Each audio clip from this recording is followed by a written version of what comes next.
Hey guys, Omni here. We are back with The Boys Season 2, Episode 2. We watched the last episode yesterday, and the first 3 episodes are all out, so tomorrow we will be doing Episode 3, and from there, we'll be covering this from week to week until the season has concluded. So we had a really interesting start to the season. You know, we've seen the power structure shift in Vought with Giancarlo Esposito's character, Mr. Edgar, coming into play, and he seems to have quite the edge over on Homelander in this, at least with the way he carries himself. He's not frightened by Homelander whatsoever. You know, I was talking with some people in the comments after the last video, and he seems to be in the know a lot more about the history of Vought than anyone we've seen up to this point, or at least anybody that we've been allowed to see up to this point. And it makes me wonder, because of the good mystery, and this is something somebody pointed out as well, which I think they might be onto something. They might be. Maybe. That may be because nobody really knows what Homelander's weaknesses are, or if he has any. Maybe he knows. Maybe Mr. Edgar knows what he's weak against. Or maybe he's just that charismatic, that empowering, that confident and domineering in his personality and his understanding of Homelander, the way Homelander acts, reacts, and what his understanding of Vought is. It could easily be one or the other. I would like it to get that twist that we find out what Homelander's weakness is. If that's the case, we still have no answers as to how we get from the end of season 1 to where season 2 starts. From what happened at Homelander, Becca, and that whole thing with the kid and Butcher, and then now Butcher's back, and we have no idea. Did Homelander let him go? What happened there? Can we trust Butcher right now? Is he in on the Homelander plot? I don't know. I'm just like a little sketchy about that. The fact that he would just like let him go. I don't know. We'll see. A lot of fun stuff in there. His storyline starting to pan out a little bit more. Him, I guess, seemingly being brought into a cult, kind of posing more as like this like therapy kind of thing that we get from our little Archer character in here, Eagle the Archer. And then, Stormfront's entrance, and good little butting of heads. I can't wait to see how that all pans out, man. And then the CIA agent that was a huge part of last season, man. They just like that gone. It's like, maybe the legitimate made me sad. I mean, we saw that setting in the trailer. We just never saw whose head it was that exploded. But once we got there and they were meeting, I was like, oh no, their nose started bleeding. And then pop goes the weasel. Makes me sad, man. Makes me sad when characters like that get like just axed off. But I mean, this is the game they're playing. It just makes me sad, man. So you know what? Enough talking about it. Let's go ahead and dive into Episode 2. Here we go.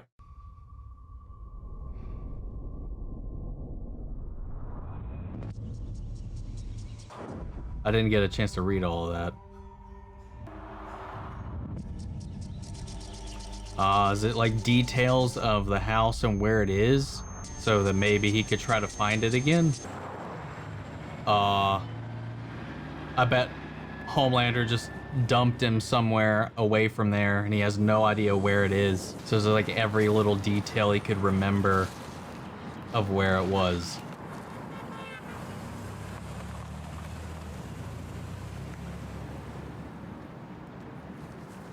I'm surprised Homelander didn't kill him though. Maybe leaving him alive, knowing that everything he was fighting for and everything that he had believed was a lie. Oh, this is so cruel. Hi. Where the fuck am I? You're Yeah, Tony Cicero's. he doesn't know. Okay. Fort Wayne. Indiana. A pin, anything. Yeah, okay. I got it. Nailed it. William Butcher, for allegedly Oh, murdering shit. Vice President Madeline Stillwell fine, and are urging more information regarding the suspect's whereabouts. Juniper No Sidewalk, St. Augustine, something? Boy, girl, boy? Boy,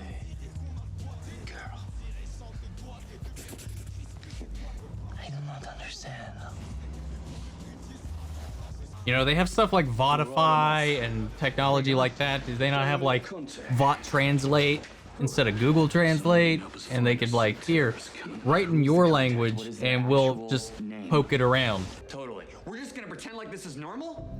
Like we're fucking lemmings? Tell your side of the story, man. Tell them what happened. I don't like these secret games people like to play. Attention. You know, my dad, he had a ball from the '56 World Series, signed by Don Larson himself. It's his fake story That's okay. You'll from season 1 when they did like the tour of his home. Accidentally beams the ball through his chest. Ryan, you use your powers. What do you mean? I can't do that. Yes, you can. You're my son. Ryan, come on, math time, buddy. Chapters 12 and 13 in your workbook.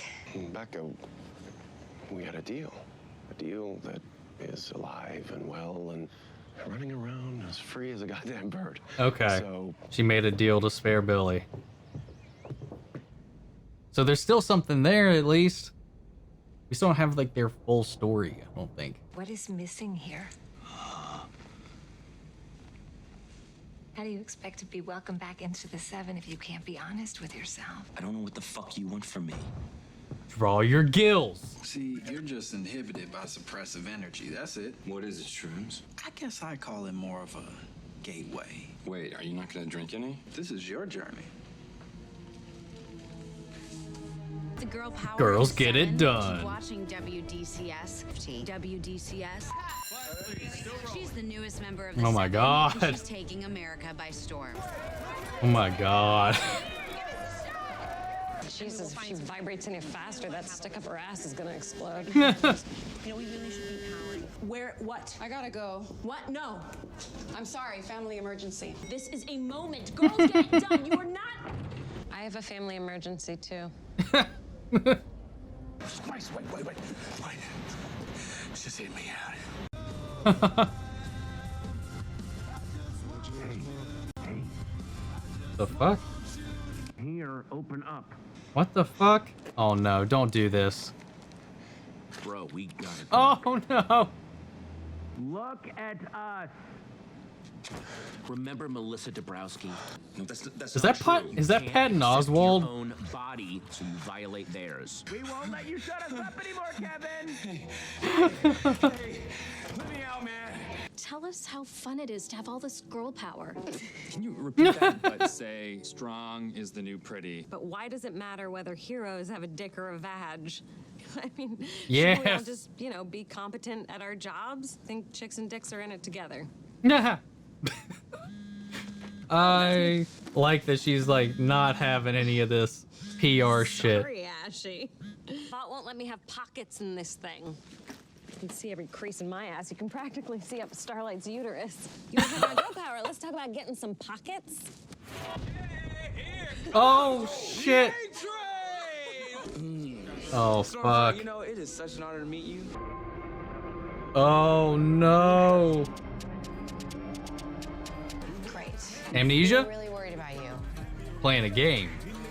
How does everyone feel about you helping your traitor fucking boyfriend? Oh shit. Okay, he remembers. Or maybe you didn't mention that part. Ain't you twits lucky that I showed up, eh? I don't know. I don't know that I trust him right now, man. I don't know. I'm sorry. I'm so sorry. I'm the ugly one. No. Yes. You This is so oddly touching. so beautiful. Beautiful. Don't know why this is making me emotional, man. Do not waste your hard-earned cash on this shitty, big-titted hunk of plastic. That'll probably end up in a manatee's belly when your kid chucks it in the garbage. Oh, I think, Cyclops dude's trying to get your attention. For your sample. Are you kidding me? I can't take this right now. I literally have no pockets. shit. Tie with Gecko? What'd you just put in your boot? What? Fuck. God damn it. Oh no. Where'd she put it? Wait, Here we what? are. Have a great Bless That you. looked like it was in her backpack. Have coffee with Miss Bird. Okay. Whatever. We'll figure it out. Just keep him calm. Our best guess, he'll get bored and move on. You don't know that. Oh God. All right. Okay. Do I get She's to keep she's in the this? clear, I think. Homelander and I went to this Oscar party. It was this producer. He swapped place cards so he could sit next to me. They found his head in one room and his torso in another. What are you saying? I don't want him to do that to you. Homelander? Holy shit. Why are you telling me this now? I don't want you to hate me anymore. Cool. Thank you. It's isolating. And gods should not have to feel that kind of pain. Because that is what we are, Ryan. You and me. Oh my God. Well, that, Gods. don't you corrupt this kid. Do anything we want. You were right. I'm not gonna get bored and move on. So feel free to tell Dr. Park to go fuck himself. Oh shit. Deep down. I love knockoff costume names. Oh, Jesus Christ. Shining Light Liberation Army, the ones who kidnapped you. Is her brother the terrorist?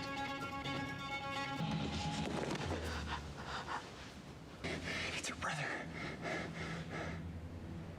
He's gonna do it anyway because he's got skin in the game here.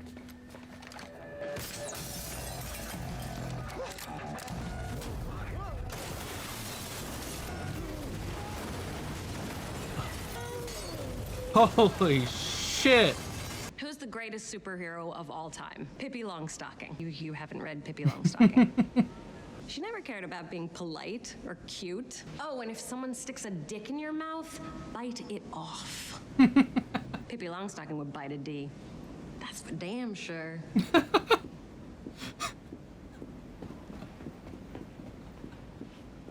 Oh, fuck, man. Fuck you waiting for? Becca's alive. Thank God. I gotta find her. And I gotta get her the fuck out of here. I find the terrorist for Mallory. She finds Becca for me. That's the deal I made. I'm asking.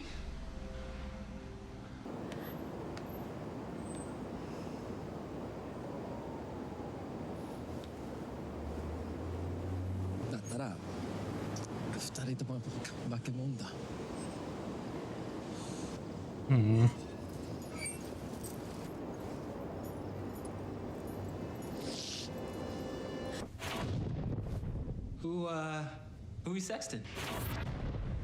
God damn it. Okay. What are you doing with this? I just want you to think about me when you're getting the skin peeled off your face, bitch. You're not gonna do shit. Why is that? Because you killed your fucking girlfriend.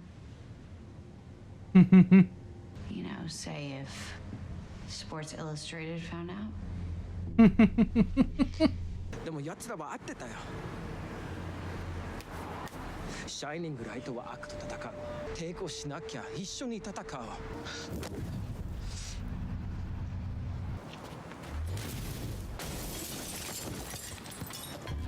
Oh, shit.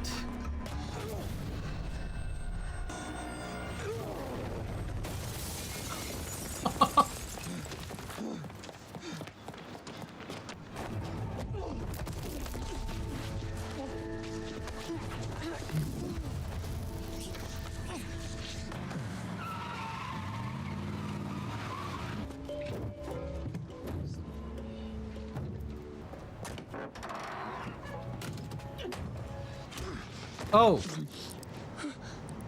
You come between me and my missus again, I'll fucking kill you.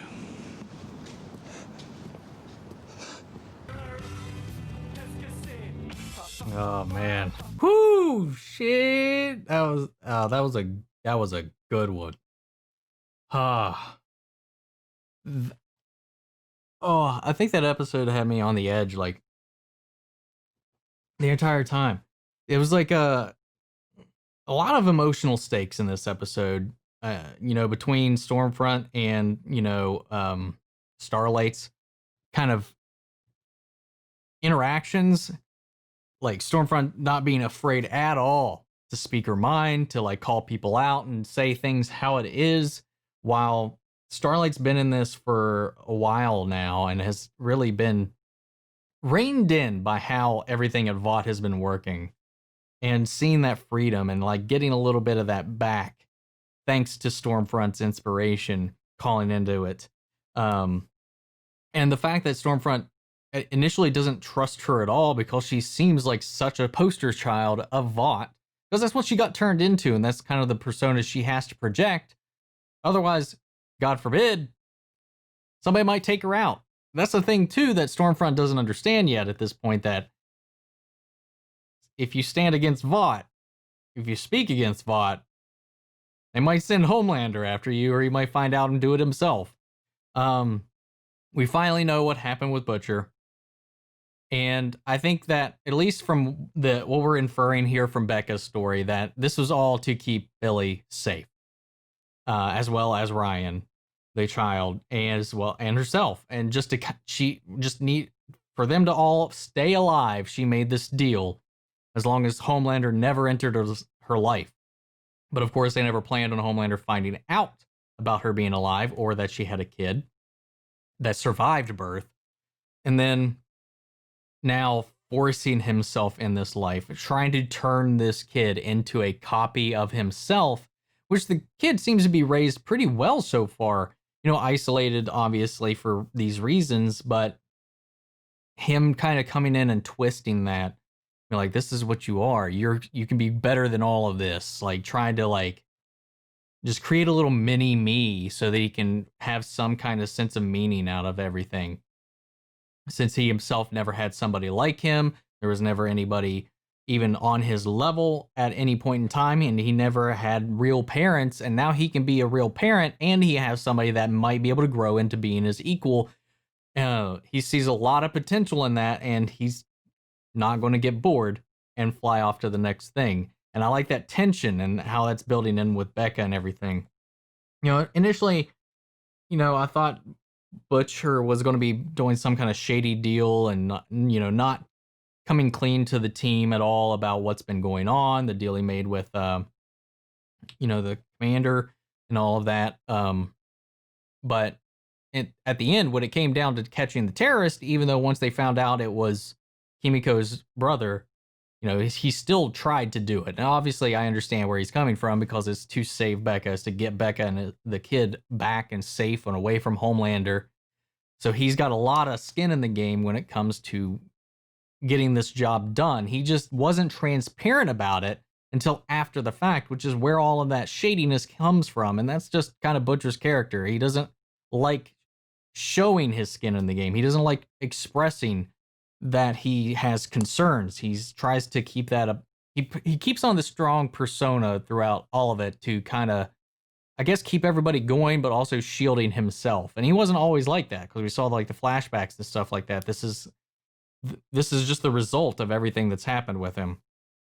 But I like how everybody's kind of standing with Kimiko now. I know it was kind of like a gray area for a while in season 1, but now they're really there. And I like how the conversations between her and her brother in this was just heartbreaking to see, like, what they went through, what they have gone through, and now that they have these very different perspectives on how to go about this, and forcing them both into conflict with each other now. And I want to know what's going to happen when he wakes up, because they didn't drug him, she choked him out. So what side's he going to land on after all of this? And the stuff with the Deep, that journey with himself, I liked that a lot. I really like his subplot, because he does go from this icky, gross douchebag, and we're starting to peel back the layers as to why he's like that, why he's takes out his frustrations on women by doing what he does, because he's disgusted with himself, and now he's got to go on this drug-induced spirit journey to love himself. And just the whole thing with the talking gills and him coming to terms with it. I don't know what it was about that, or just the way that it was done. It got me kind of emotional, man. I mean, I think a lot of people just have insecurities, especially me. And it's just like, I can kind of relate to that. Trying to love yourself is always fairly hard unless you're a narcissist or a nihilist. It's really interesting to see. I think they played that out very well, but we'll still see where his journey goes from here. And I'm still not sure that Carol and Eagle have ulterior motives for this, or if they're actually just trying to get him back on his feet. Let's see. Is there anything I'm missing? I can't. Oh, A-Train finding out and waking up. That was another thing, putting the edge up and putting some stakes back on the table, because we all, like, from the outsider's perspective, and with the boys, they've said this to Huey that, Annie's been doing this alone inside Vought, where it's arguably the most dangerous, because she's inside, in the heart of it all, with the heroes, with Homelander. A simple slip up, and she's dead. And him coming to wake, I like how he played it off initially, that he was playing it up like he didn't remember everything, but then he dropped that little juicy nugget that he does indeed remember it all, how it all went down. And then this power dynamic between the two of them, I like that they both have something on each other now, and they can kind of play that out, and it's going to create this extra tension inside the group. And Maeve and her ex, her coming to I just love that through, no matter what, Maeve does care about her, and she went back when she heard about what happened, and that she finally, with everything going on, especially after the plane incident, and then the stuff with the terrorists that they took out, I can't remember if they actually were or what it was, the hostage situation in one of the episodes, that the plane thing, everything Homelander's been doing, it's just you can tell it's really weighing on her at this point. And she's just like, listen, I know you think it's for all these reasons and all this stuff, but I can't have you hating me anymore. And she tells her, it's like, if Homelander found out about you, he'd just kill you. I mean, that's the truth of it, I guess. And I don't even know that Homelander really even cares. I just think he sees himself in control of everything, and that anything outside, everything in the Seven is his. And maybe, I know they had a thing at some point, but like, does he still care? Does he still get jealous? I mean, was that then? Was this after their relationship? I don't know. But still, that is a lingering threat, because he is very childlike over his possessions, or what he views as his possessions. It's so fun, man. There's a lot of stakes in this show. It's very well handled. Like, it goes goofy, it goes crazy, but it really tackles a lot of hard-hitting themes and emotional struggles that I think a lot of people deal with this elevated element of these superhero shenanigans going about. And I think that's one of the things that makes this great. And anybody can die in this. They've pretty much, not ruled that out. And I was like, is Starlight going to make it through this season? I don't know. Huey right now, I'm not sure where he fits in. Like, before, he was kind of like the heart of the group. He was the one coming through. Right now, he seems to be really flatlining. So and we saw a little bit of a hint of something he was contemplating here at the end. And part of me is thinking, or at least getting the feeling, that much in the way that Homelander didn't like the way Mr. Edgar was talking to him, that maybe after this is all said and done, he will put himself above everything, like he's talking to with Ryan. Maybe he'll snap, he'll go out on his own, and he'll say, screw the Seven, and it'll be him ruling over the world. And maybe in that same way that Butcher's coming back in after having pretty much abandoned them at the end of last season, never touched back in, never called, never got him to touch. They were the ones that reached out to him and got him to come in. That you're kind of seeing a similar situation here with Huey not really knowing where his position in the group is, what he's going to contribute from this point forward. And then him really kind of having the level of compassion and empathy that is there for like a good protagonist, but he's still not confident enough to take charge. He doesn't know what his abilities are. He doesn't know what his potential is. Like he called out in the last episode, he could be like Harry Potter. He could be like John Connor, the person that grows into this role eventually, or the whatever have you. They have their part to play, and I feel like Butcher's going to push him towards that. Maybe he'll leave the group, go on his own journey, do his own thing, and maybe grow that way. I don't know. So I don't know what else to say at this point. We got one more episode to go. We'll be covering that tomorrow, so keep an eye out for that. Thank you guys so much for tuning in, and I want to hear your thoughts. What are your thoughts on the episode? What are some of your favorite bits? Where do you think it's going to go from here? Let's sound off in the comments. We'll carry on the conversation after the video. Thank you guys so much. I will catch you guys in the next video. Take care, everybody.